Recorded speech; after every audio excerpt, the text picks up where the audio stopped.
A slow-moving surge of tropical moisture settled over central Vietnam and unleashed an extreme rainfall event that transformed entire provinces on Monday, the 17th of November, year 2025. Streets in the historic city of Hue disappeared beneath rising water. Depths in some neighborhoods reached nearly 5 meters, turning familiar districts into temporary waterways and halting movement across the ancient capital. Authorities acted before sunrise as river gauges approached the highest danger thresholds. In low-lying communities, the water climbed quickly, overtaking homes and shops with little warning. The persistent rainfall was driven by a strong cold surge from the north, interacting with unstable air at high altitudes. Each hour, the rivers swelled further, placing the region under severe hydrological stress. In the southern part of Hue, the flood reached between half a meter and more than 2 meters across major roads. Entire corridors became impassable. Rescue teams moved through brown water that stretched from storefront to storefront. The inundation intensified most sharply in Phong Dinh Ward, where the worst depths approached 4.5 to 5 meters. Houses stood partly submerged. Blocks of the city became islands cut off from the surrounding districts. The Huong River and the Bo River surged past a level known locally as Alarm 3, the highest of the flood warning stages. Reservoirs upstream at Huong Dien and Ta Truc opened controlled discharges to protect dam structures, but the releases pushed additional water downstream. Communities near river bends saw water creep across fields and into clusters of homes. The force of the flow weakened parts of the old imperial citadel. A 15-meter section of the ancient wall collapsed under the pressure earlier in the month as the ground behind it softened. By mid-morning, local officials confirmed the evacuation of 129 households in Phong Dinh Ward, with 381 residents moved to safer sites. Boats operated non-stop along submerged streets to transfer elderly residents and those with medical needs. Schools across the province closed beginning on the 15th of November. A scheduled Digital Transformation Week event was postponed as authorities shifted personnel toward emergency duties. Police and military units established checkpoints on flood-covered national highways and provided transport for those requiring urgent care. Not far to the north, the province of Quang Tri entered a similar crisis. Continuous rainfall fed rivers in the mountainous districts and sent fast-moving water across the valley floors. By dawn, residential areas were already inundated. Travel between communes became impossible as water cut through key transportation routes and isolated entire clusters of villages. Rising rivers in upland zones produced deep inundation along steep, narrow channels where flood energy increased sharply. Ba Long Commune recorded some of the most dangerous conditions. Water levels rose rapidly and forced families to retreat to higher ground. Roads in Hongkunam Hang and Hien Luong communes were blocked by rushing water that carved into embankments.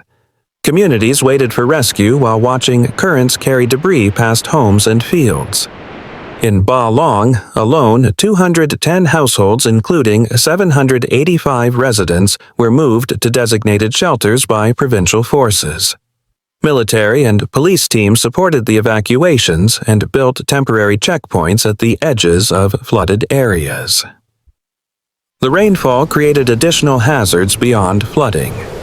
Landslides occurred across the province, especially in upland districts where saturated soil lost stability.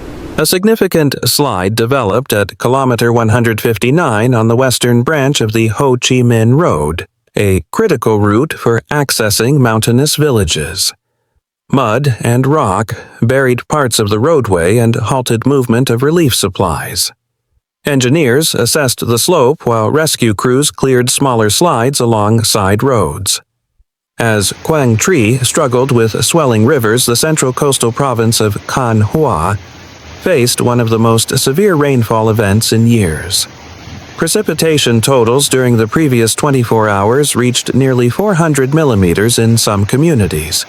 Rivers swelled and overtopped their banks. low-lying neighborhoods filled with muddy water that breached doorways and swept through homes. The heaviest tragedies occurred on mountain passes linking Kanhua to the Central Highlands. Late on Sunday night, a passenger bus carrying 32 people was hit by a sudden mass of soil and rock.